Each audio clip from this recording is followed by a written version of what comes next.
對岸被大家知道，川普1點還沒有打那麼兇，在2019、20的時候，拜登的時候就開始對華為做產生的禁令。美國看到華為的成長，他不讓它成長，因此對它做了非常多的壓縮。所以最後呢，在華為讓它無洞可鑽的這種制裁之下，3次的清單，到了2020。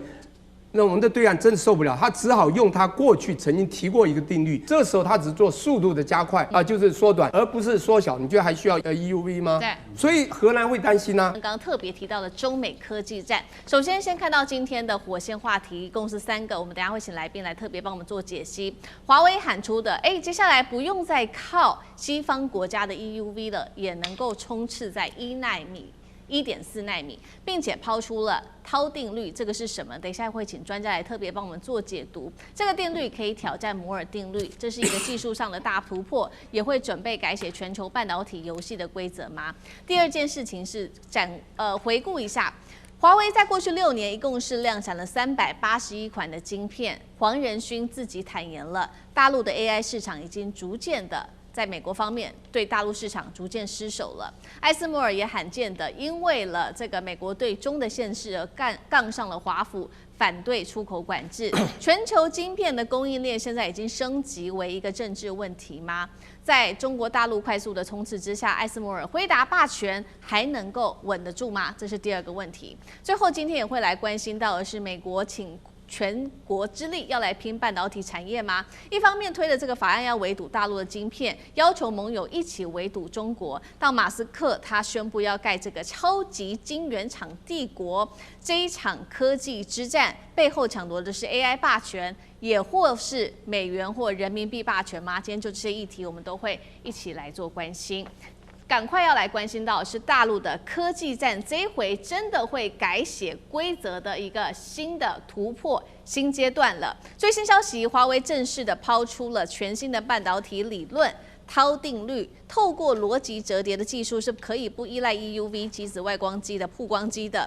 最快他說2031年就可以做到量產1.4奈米的晶片了。一旦成真，等於是公然挑戰了過去數十年來稱霸的摩爾定律。我們趕快來看到華為過去的成績，這6年來量產了包括了381款的晶片，今年秋天還會再推出它的新一代麒麟手機晶片，號稱透過這一種邏輯折疊的技術，可以搭配晶片大幅提升 AI 的運算以及它的能源效率。所以節目一開始，我們要趕快請聶老師來帶我們關心到的華為拋出了這個涛定律，而且不用到 EUV 就可以把晶片持續推進到1.4奈米。這是什麼樣的一個神奇的技術？真的可能做到嗎？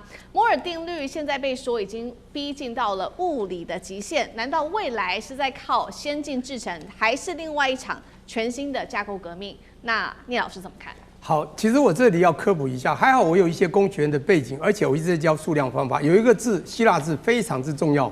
我相信我不科普，很多人還搞不清楚什麼叫做涛。我不知道2位知不知道？因為我是工學背景的，知道嗎？知道嗎？你們可能都不知道。涛就是這個字，涛是什麼東西？希臘字就是 T 的希臘字。T 是什麼？就是時間 time。好，這樣你就知道了。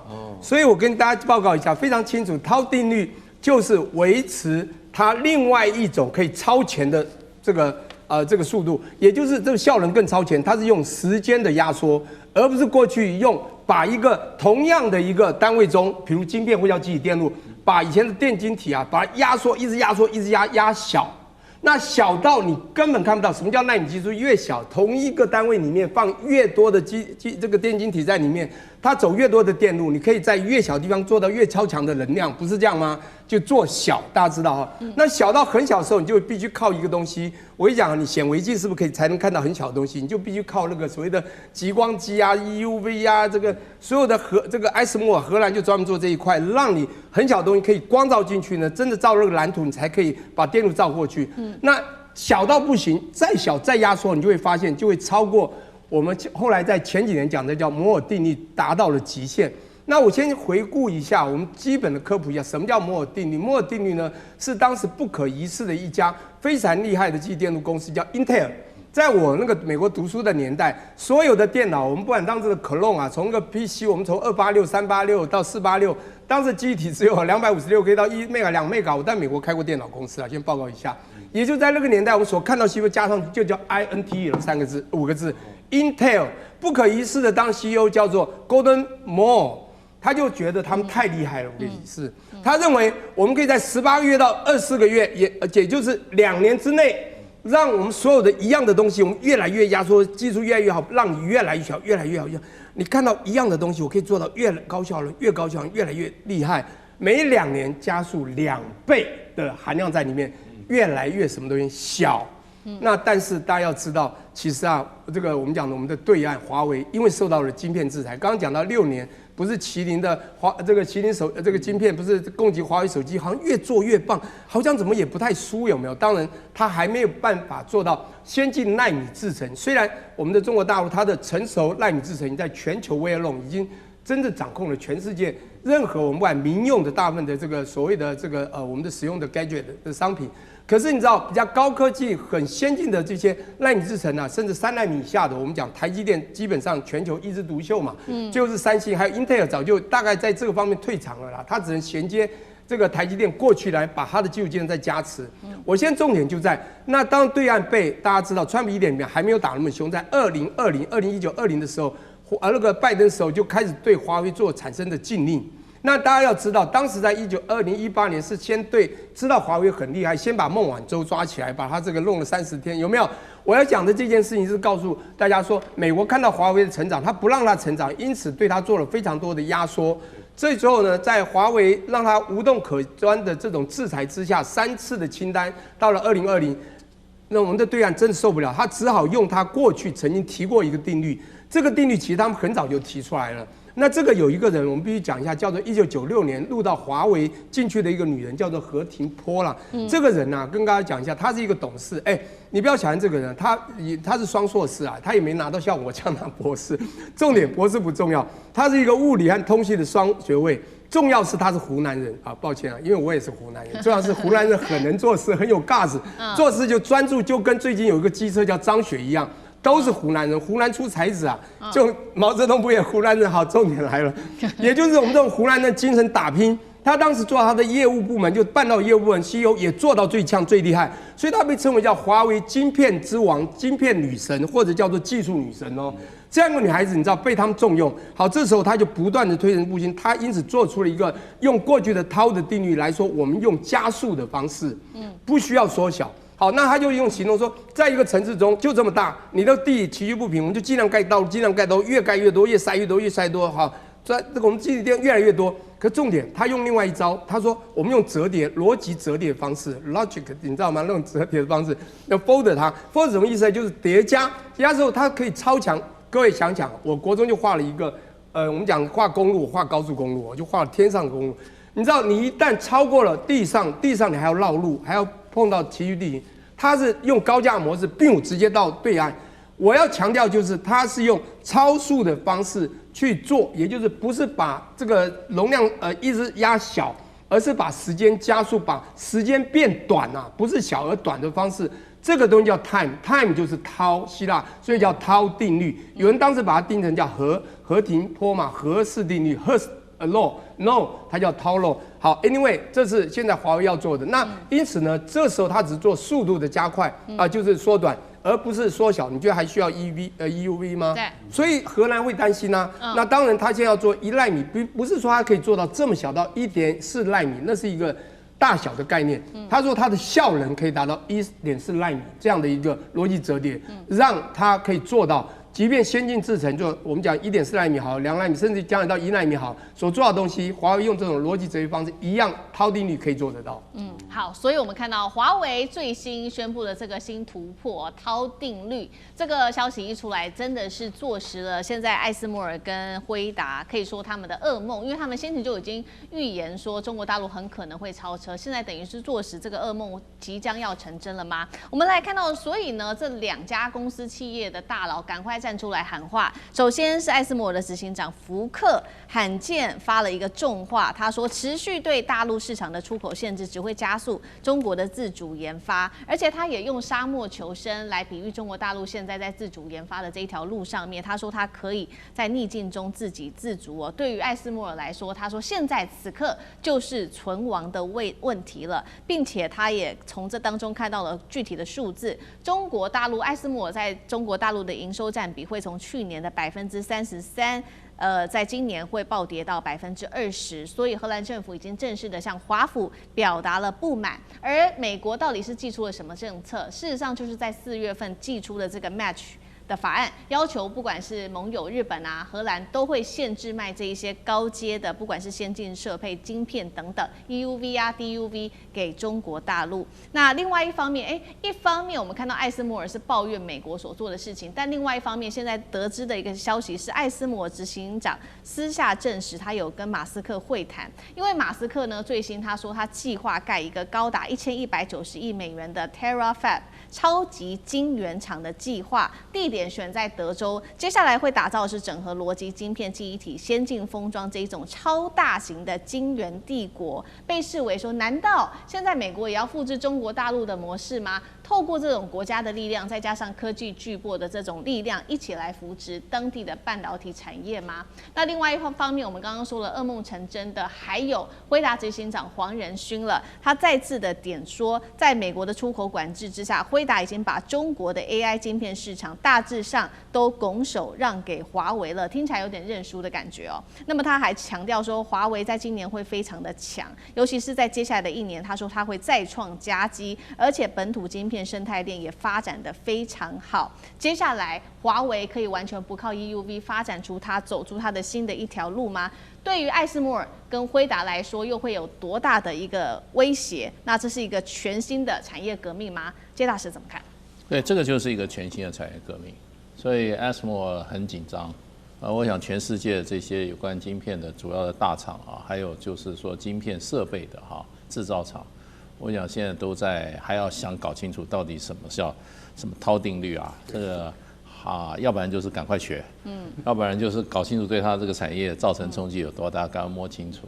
我想這應該包括我們台灣的這個我們所謂代工產業啊，我想衝擊一樣大，一樣大，因為這個就很簡單嘛，就變成就是說這個科技的一進步啊，會把一整代的東西全部淘汰掉。鐵路出來的時候，中國的大運河就沒什麼用了，全世界大運河都沒用了，不靠運河漕運啊。你要說在中國在清末的時候，清朝以前全部都是漕運。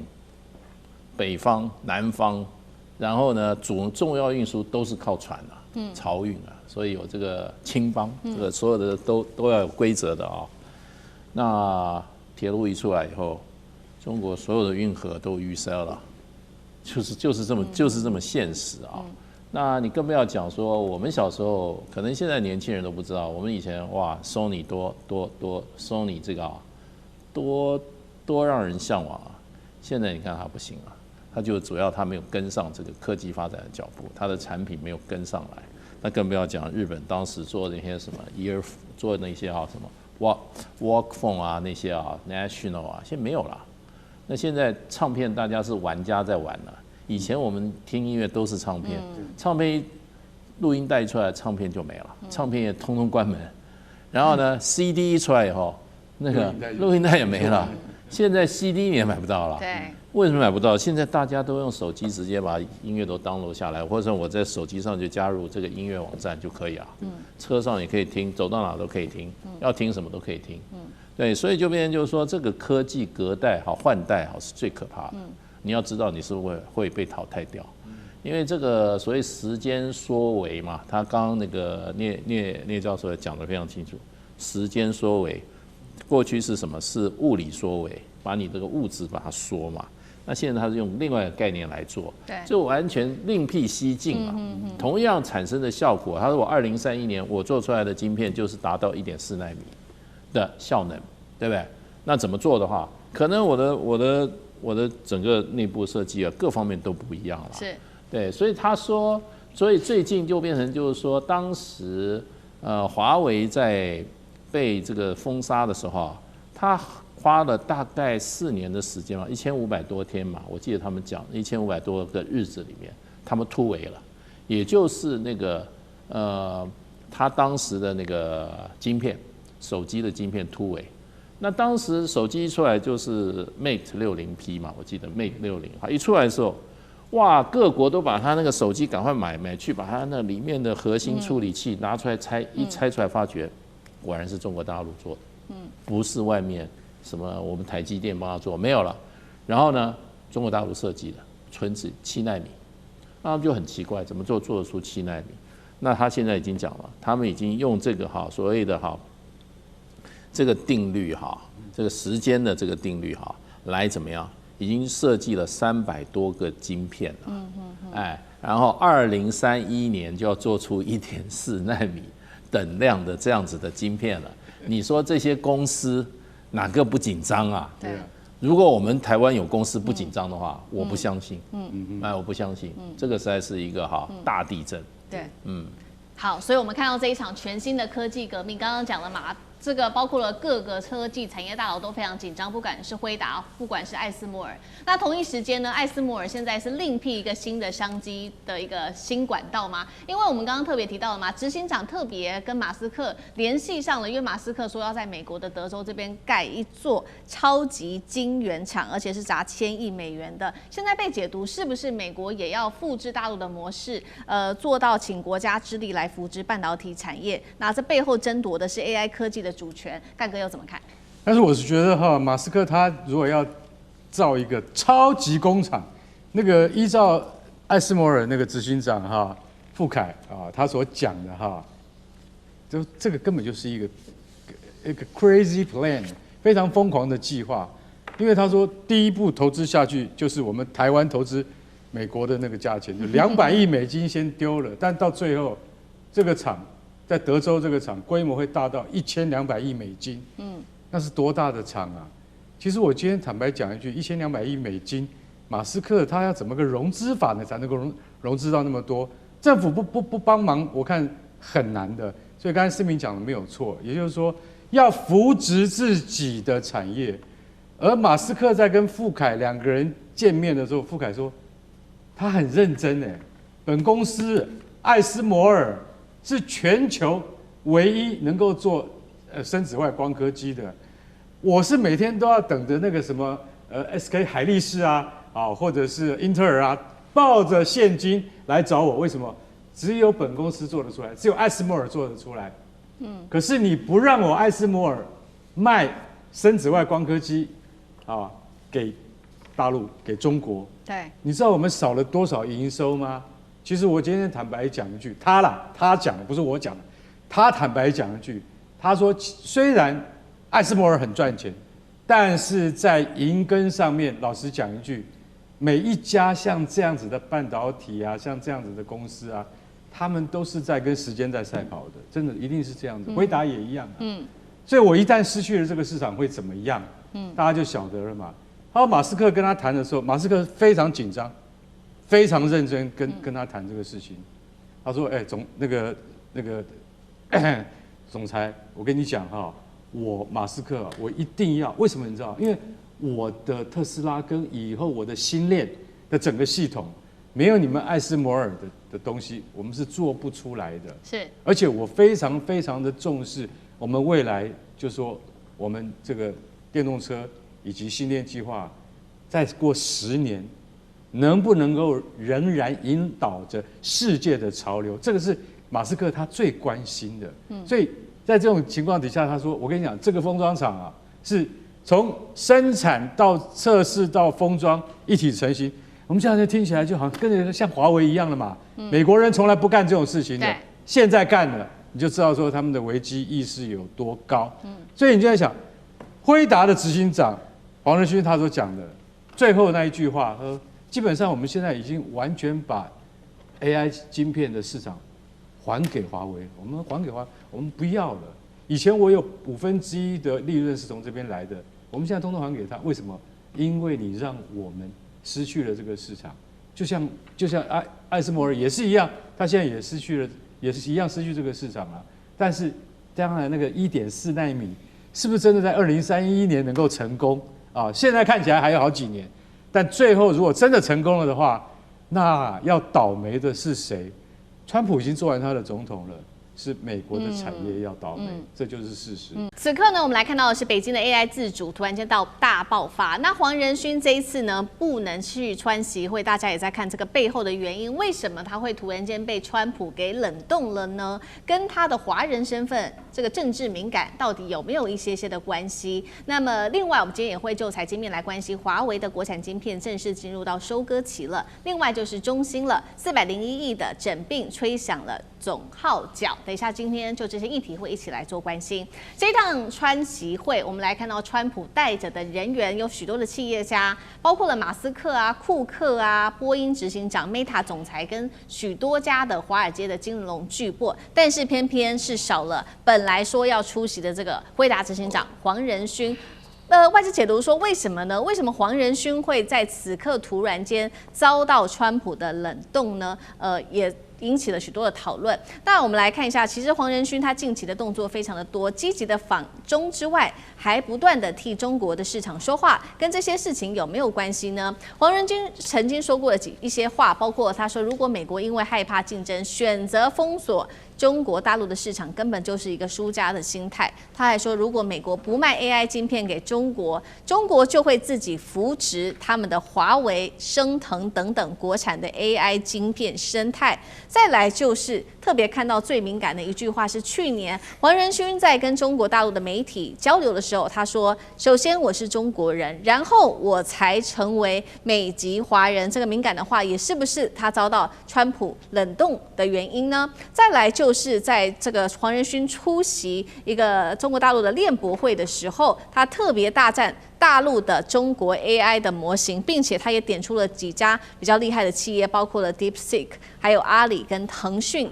等等的企業。所以節目一開始特別請教大使怎麼看了黃仁勳這一次沒有出席，跟他過往比如說穿唐裝出席這些會議說的這些話，引發的政治敏感有沒有一些關係？包括他說首先我是中國人這句話，是不是有一些政治上面的疑慮？那大使怎麼解讀？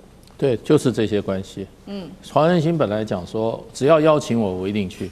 那現在沒有去，就是他沒被邀請嘛。美國現在的能夠卡住中國大陸脖子的，大概就是 AI 晶片了吧？其他這些廠商去有什麼用？什麼這些都是想要去中國大陸做生意的。對，他卡不住中國大陸啊。比如說波音啊，然後這個 Meta， 還有這些華爾街的金融巨頭啊，對，都想去賺錢的。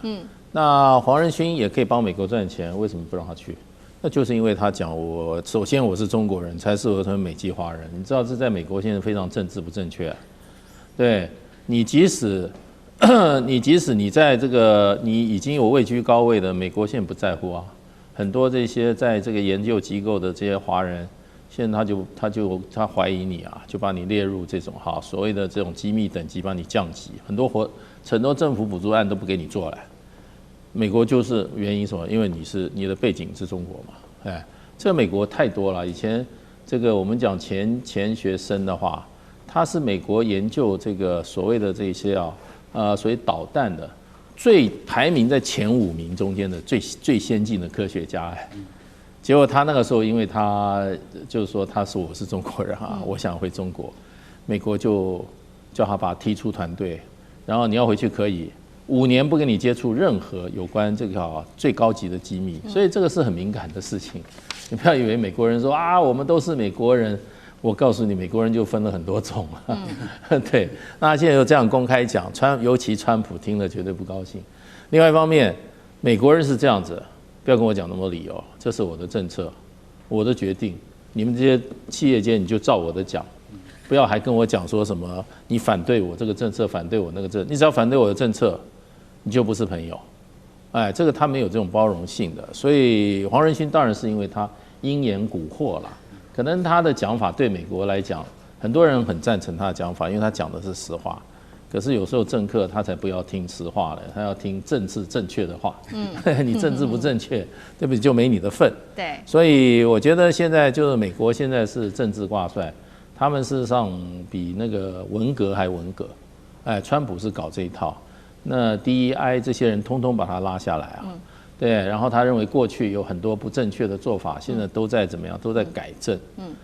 就是絕對的愛國主義，絕對的種族主義，美國種族主義，美國愛國主義，然後呢，美國中心主義。你這個哈，黃仁勳這樣講，我真的本來就替他捏把我冷汗了。那尤其是川普的話，不可能啊，會把他啊當做貴賓邀到一起去訪問中國大陸，不可能的。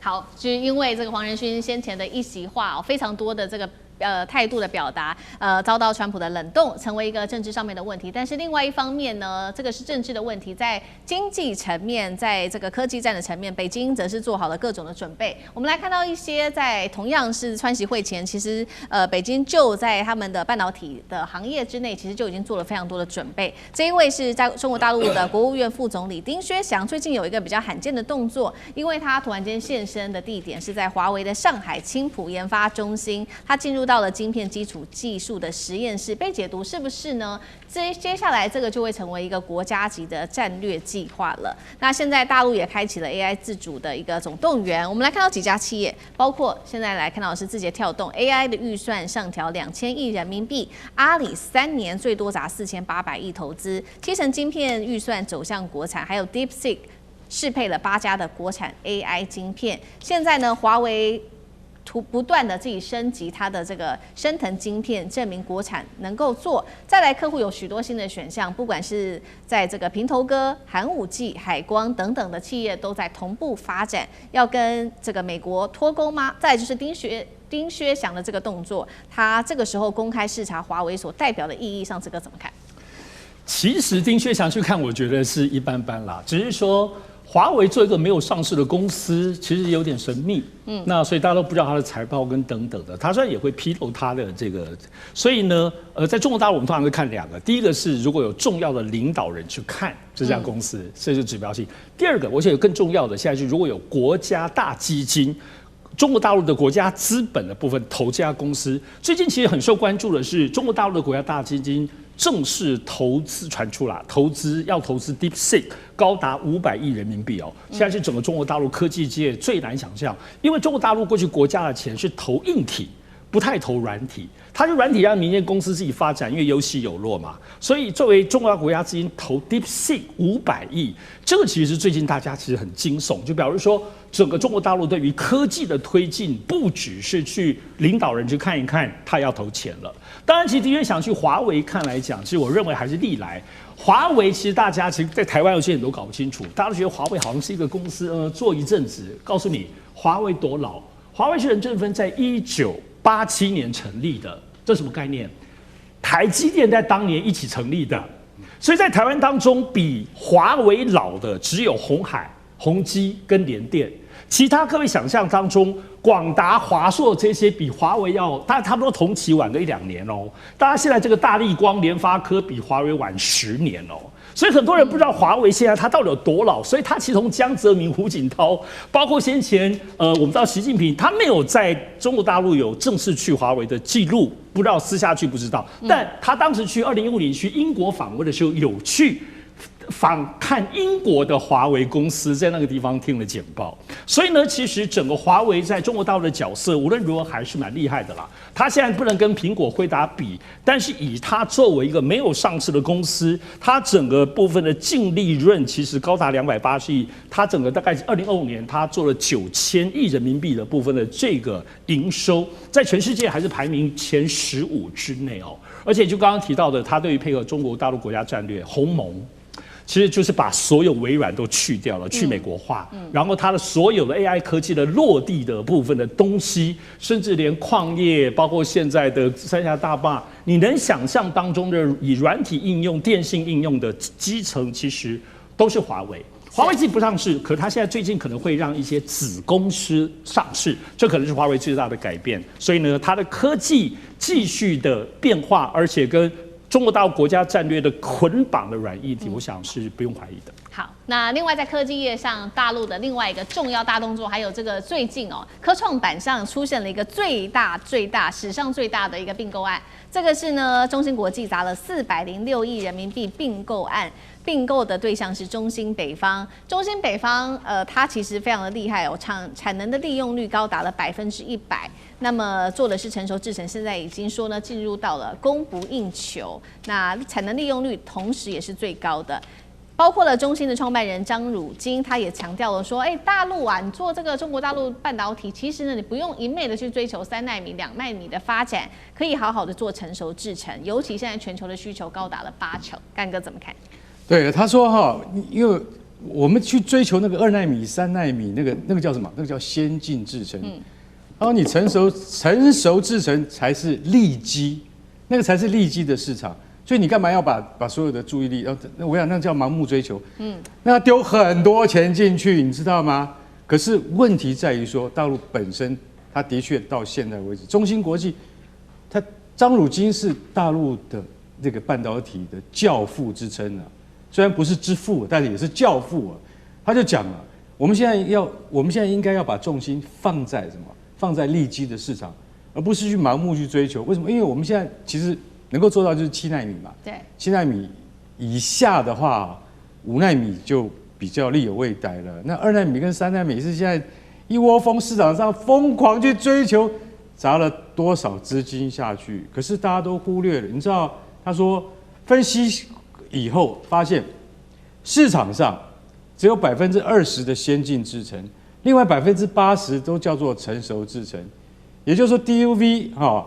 它的當然是非常先進，對不對？可是我這個 EUV 也是很重要，所以他認為說本末不要倒置，那所以他今天花了406億，他併購了什麼？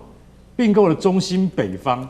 中芯北方老實講一句，他其實本來中芯國際只有51%的股權，他現在把另外49%都買下來了。其實這個是那個半導體界有史以來最大的併購案呢，非常大的併購案，它整個都吃下來。為什麼？因為那個中芯北方在半導體業有現金牛之稱啊，就是說它就是現金流啊，它就是專門生產現金，因為它是12英寸那個晶圓。科技消息，趕快來看到的是艾斯摩爾帶頭公開，終於要倒戈了，怒嗆美國的封鎖，只會養大中國大陸的科技產業。另外一方面，今天會來看到的是這一間科技公司中微現在打進了3奈米製程，華為逼退了輝達，殺出血路。今天就這些議題會一起來做關心。我們看到美國跟中國大陸打這一場科技戰，一路的封鎖許多大陸的科技哦，包括從華為開始，還封鎖了EUV、DUV， 讓中國大陸拿不到。那麼最新消息呢？美國國會現在準備推出的這個是硬體技術控制多邊協同法案，意思就是說，不只是美國對於中國會有所限制，要求呢美國的盟友啊，你對於中國出口也要更多的加緊管制這個出口。那麼歐洲國家現在這個半導體巨擘呢，他就率先說他不服氣了。他是誰呢？就是艾斯摩爾了。荷蘭政府的部分，我們來看到，向美國正式的提出了抗議。艾斯摩爾在此刻開始意識到了，就是因為你美國親手不斷的限制中國大陸，甚至要求艾斯摩爾禁止出售自己的光刻機給大陸，造成大陸現在是這個競爭對手啊，正在不斷的壯大當中。我們來看到艾斯摩爾的高層怎麼說。首先是執行長傅凱，他說用沙漠求生來比喻，美國越封鎖，中國大陸就會不斷的加速自己的研發，開墾出自己的菜園，都只是時間問題而已。前艾斯摩爾的技術長馬丁也直接說了，5年之內大陸就會成為艾斯摩爾最強勁的競爭對手。那麼這樣子的一個狀況之下，你還要繼續對大陸做封鎖措施嗎？確實，我們來看到大陸近年來的變化，是整條供應鏈是在加速成型當中的。今天特別來看到了這位重要人物，他是中國大陸的蝕刻機之父尹志堯公開發話，他說：“我們已經有能力做全球最先進的設備了。”他的底氣來自於哪裡呢？我們要來看到，他現在已經正式的切入到3奈米到5奈米的節點，這是來自於他的蝕刻設備哦，打入最先進的3奈米、5奈米了。他也說呢，中芯國際也直接跟我們下單了一買就是採購800台的這個設備。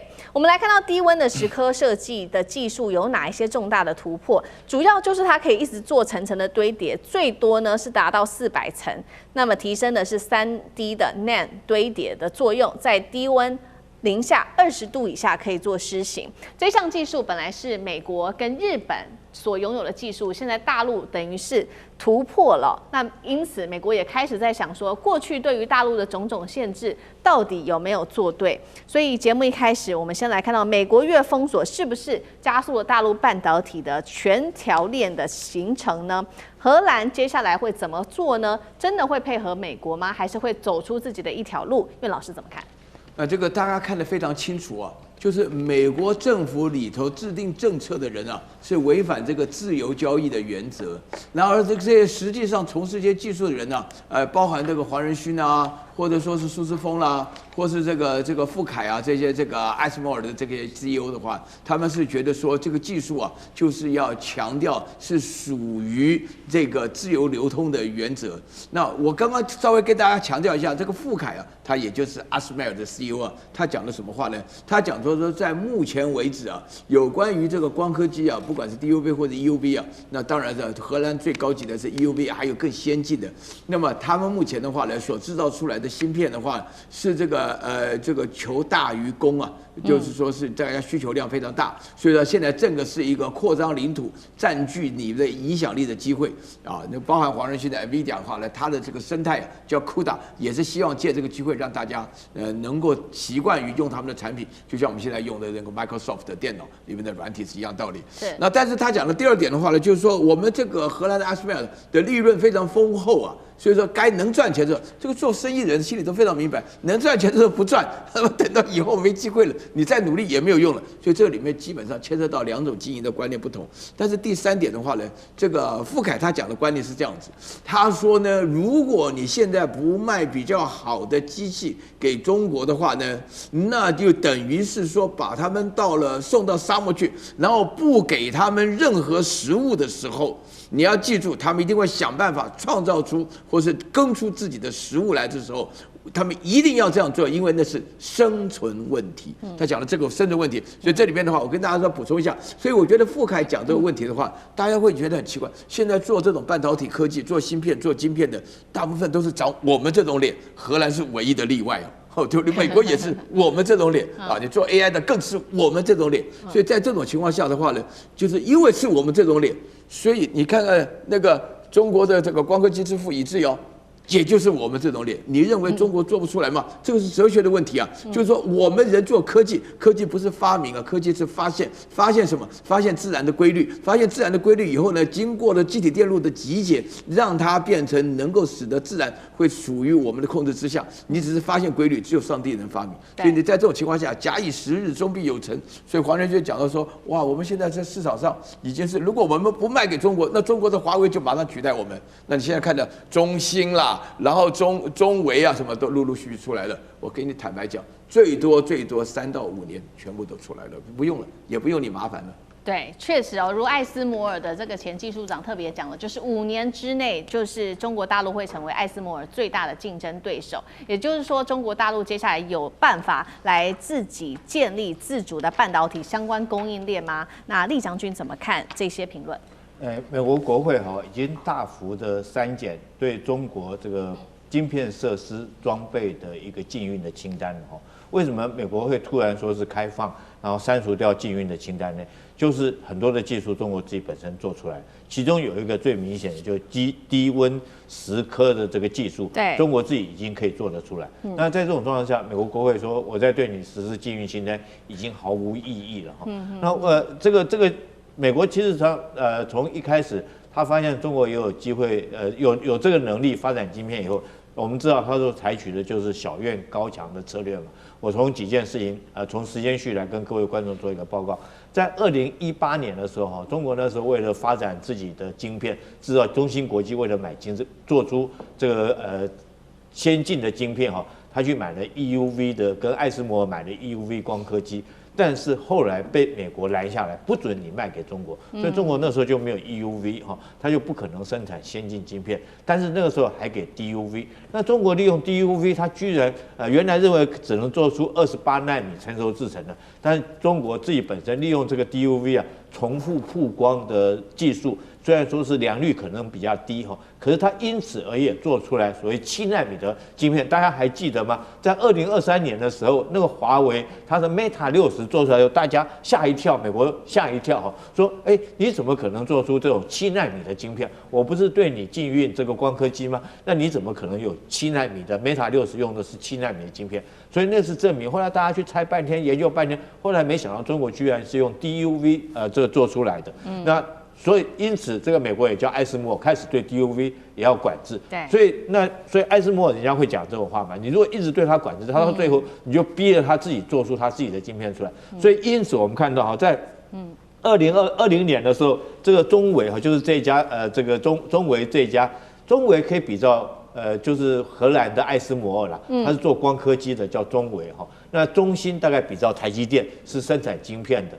那如果說再往上面的話，像這個 NVIDIA 他們是設計晶片，大概區分為這3個層次。那中微那時候在2020年的時候，它已經可以做出28奈米的晶片的這個機器出來。那現在來講的話，甚至於在2023年的時候，這個荷蘭的艾斯摩爾，它在中國的營收佔比已經很明顯的下降，因為中國來講，我就不需要再去，我自己可以做出中微，自己可以做出光刻機，那我做出28奈米，那我幹嘛還要跟你買 DUV， 還要跟你買這些設備？買這些東西之後，如果說後續來講維修、保養、維護，我都會被你卡脖子，那我一定是自己用自己的裝備，用自己的公司器材設施來做。這也就是黃仁勳為什麼說中國的這個，如果說再不趕快把這晶片賣給中國來講的話，哈，這個中國自己以後不管是從這個最底層的中微的光刻機，哈，這中芯國際的製造光片，甚至於更高層的設計晶片，甚至於 DeepSeek， 它都可以做出自己的 AI 系統出來。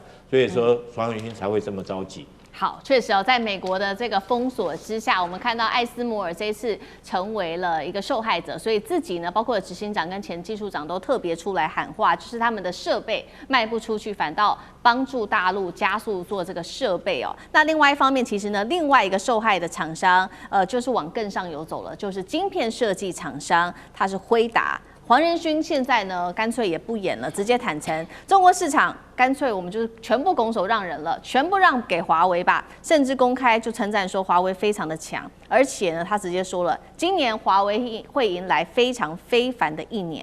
超微執行長蘇姿豐一樣的，在半導體晶片設計廠商，他也說，不再期待最先進的晶片能夠進入中國大陸的市場了，代表如黃仁勳說的嗎？接下來 AI 市場會完全的全權都交給華為了嗎？等於說黃仁勳完全放棄了嗎？那張將軍怎麼看？我認為這個要從2個方面來看，因為中國大陸為什麼有這個底氣、有這個實力？從2方面，第一個我們看論文發表數，我們論文發表數，中國大陸在2025年論文發表數總共是15萬篇，在國際期刊呢，不是你在國內的，這個具有這個學術地位的，這個被引用率就是它熱點論文，你論文有的時候是一般來講，有的是那種形式上的論文，熱點論文它佔了39%，關鍵這個論文是有價值的，因為大家都要引用，它有原創性，是這個樣。那這樣的，你看佔全世界的39%，高不高？夠高了。第二個，我們來看專利數，中國大陸的專利數累積量已經到532萬件。530，當然有的專利是也普普的，這不具有這個經濟價值上下。